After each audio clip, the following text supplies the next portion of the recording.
Hey, salut à tous, on se retrouve aujourd'hui sur la chaîne Take and Shoot pour, vous l'aurez compris, une vidéo sur le MetaQuest 3. Alors, si vous vous demandez, si le MetaQuest 3 est un bon casque VR, si vous avez le MetaQuest 2 et que vous vous demandez s'il faut acheter le MetaQuest 3, on va voir tout ça ensemble dans cette vidéo. Mais avant de te parler un peu plus en détail de ce MetaQuest 3, je vais te demander de liker la vidéo, de t'abonner à la chaîne et puis bien sûr de cliquer sur la cloche en activant toutes les notifications pour ne pas rater les prochaines vidéos. Alors ce MetaQuest 3, c'est un casque de réalité virtuelle, mais aussi de réalité mixte, de réalité augmentée, et on va voir ensemble ce que c'est exactement tout ça, et puis si c'est intéressant de l'acheter ou pas. Alors tout d'abord, on va parler de son prix. Le MetaQuest 3 est vendu 549 €. Vous avez actuellement un pack sur Amazon. Si vous l'achetez à ce prix-là, vous aurez un jeu offert qui va bientôt sortir, donc ça c'est plutôt cool. C'est un jeu à 60 €, je crois, 50-60 €. Donc c'est plutôt une belle promo. Je vous mettrai bien sûr un lien affilié dans la description. Et du coup, on va pas perdre de temps, on va tout de suite aller faire un unboxing. On voit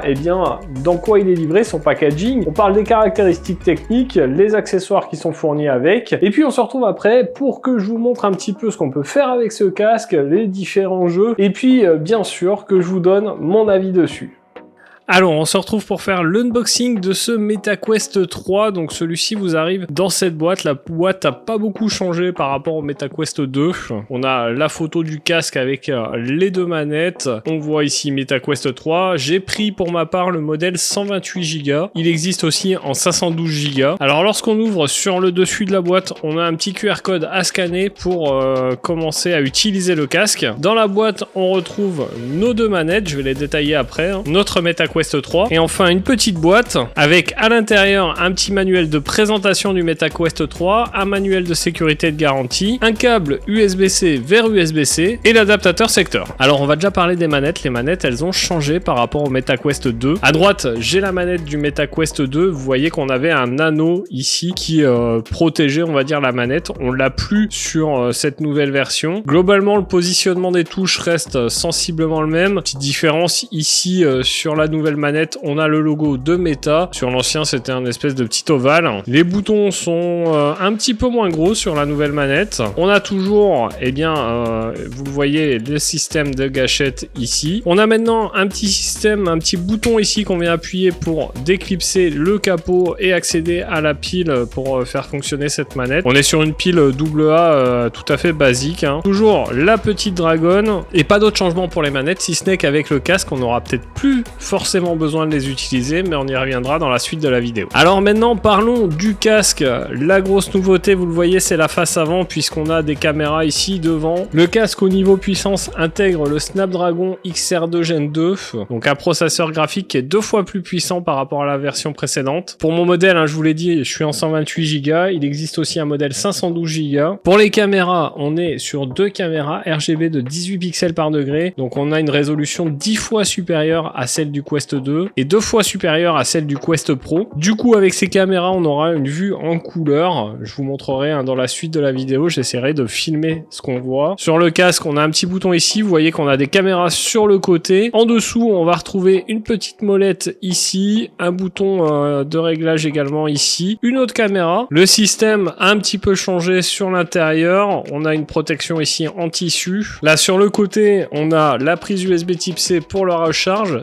De l'autre côté, on a une prise jack pour pouvoir brancher des écouteurs. Le casque, il intègre 8 Go de mémoire vive. Alors la sangle est un petit peu différente par rapport à l'ancien modèle, mais on reste sur une sangle plutôt basique. Je pense qu'il faudra acheter une sangle Elite pour plus de confort. Pour ce qui est du poids du casque, on est à 515 grammes. Au niveau de la résolution d'écran, on va être sur du 2064 par 2208 pixels par œil, donc ce qui est plutôt pas mal, c'est 30% de mieux par rapport au MetaQuest 2. Le taux de rafraîchissement, on va avoir du 72, du 80, du 90 et du 120 Hz. Champ de vision, on est à 110 degrés en horizontal, 96 degrés en vertical. La petite molette que vous avez ici va servir, je sais pas si vous allez le voir, mais à ajuster les lentilles. Donc c'est plutôt pas mal, c'est un peu plus évolué que l'ancien modèle. Au niveau autonomie, on sera à un peu plus de 2 heures. Pour 2 heures de charge, on a un adaptateur secteur 18 watts. Et enfin au niveau niveau connectivité, on sera sur du Wi-Fi 6E, donc ça c'est plutôt pas mal, on a une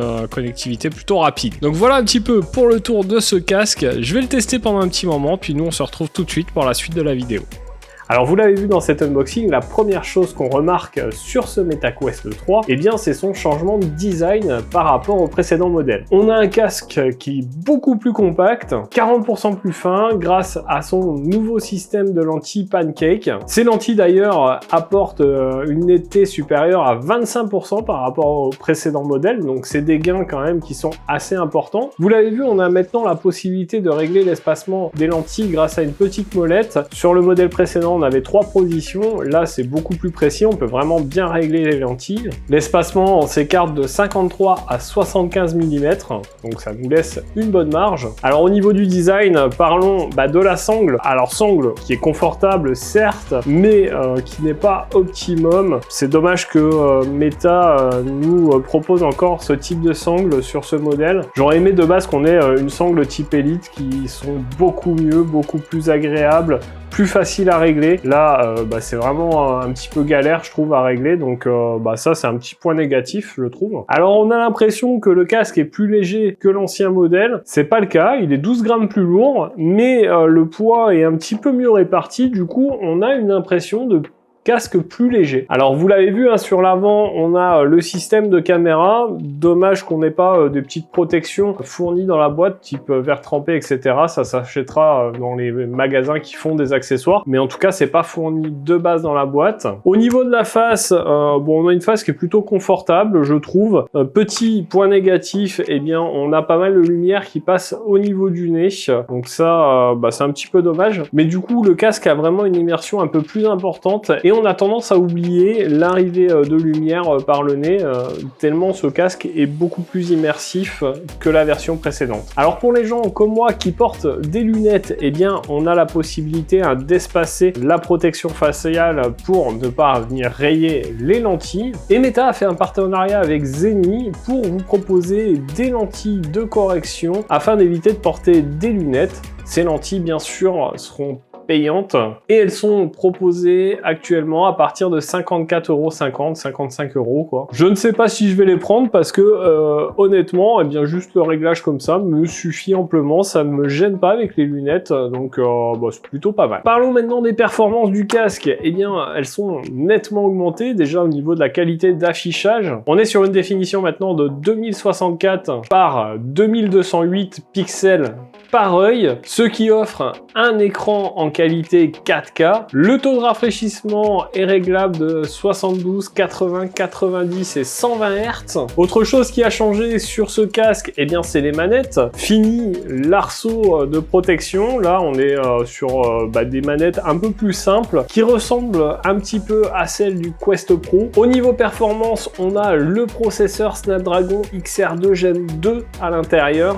8 Go de mémoire vive et un choix, vous l'avez vu, de 128 Go ou 512 Go de stockage. C'est dommage, on n'a pas d'option de 156 Go de stockage. La partie audio, moi je trouve, a été nettement améliorée. On a une spatialisation du son qui est assez intéressante, un son de qualité et honnêtement, j'ai pas ressenti le besoin de mettre un casque audio. Alors peut-être que sur des jeux un peu plus intensifs, ça sera intéressant pour augmenter l'immersion, mais honnêtement de base, l'audio je le trouve plutôt pas mal. Au niveau réalité augmentée, on a l'affichage en couleur. Sur le précédent modèle, alors on n'avait pas de réalité augmentée, mais en plus la vision des caméras était en noir et blanc. Vous avez un petit jeu à l'achat du casque qui va vous faire tester la réalité augmentée et c'est vraiment sympa, c'est vraiment bluffant. On a une très belle qualité et l'immersion, je trouve, est vraiment là, est vraiment présente. Avant de vous servir de ce casque, il faudra scanner la pièce et honnêtement, pas de souci, ça détecte parfaitement les murs, ça détecte vos meubles. Vous pouvez redessiner la zone si vous le souhaitez, mais globalement, de base, la zone est plutôt bien définie. La réalité augmentée donc amène plein de possibilités avec ce casque.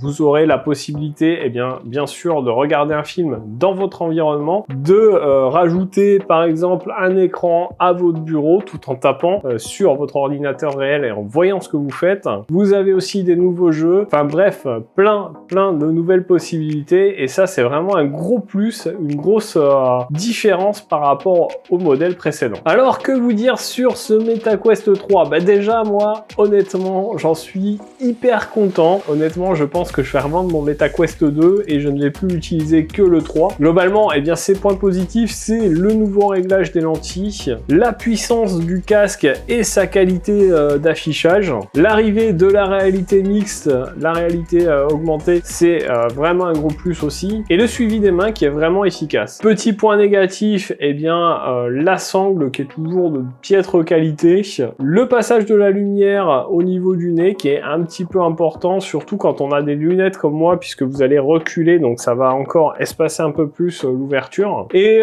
le fait qu'on n'ait pas la possibilité d'avoir un modèle 256 Go, c'est un petit peu dommage. Bon, globalement, eh bien moi c'est un casque de réalité virtuelle et augmentée que je vous conseille, c'est vraiment un pur kiff, vous verrez, si vous l'achetez, vous n'allez pas être déçu, c'est vraiment très immersif. Si vous avez un MetaQuest 2, eh bien, je vous conseille d'acheter le MetaQuest 3, vous allez voir une nette différence, tant par la qualité, la puissance, mais aussi l'arrivée de la réalité augmentée qui offre plein de nouvelles possibilités au casque. Et globalement, eh bien, évidemment, je vous conseille d'acheter ce casque parce que bah, c'est une vraie dinguerie. Donc voilà pour cette vidéo sur ce MetaQuest 3, je suis très content de l'avoir acheté et je pense que je vous ferai d'autres vidéos sur éventuellement les accessoires, etc.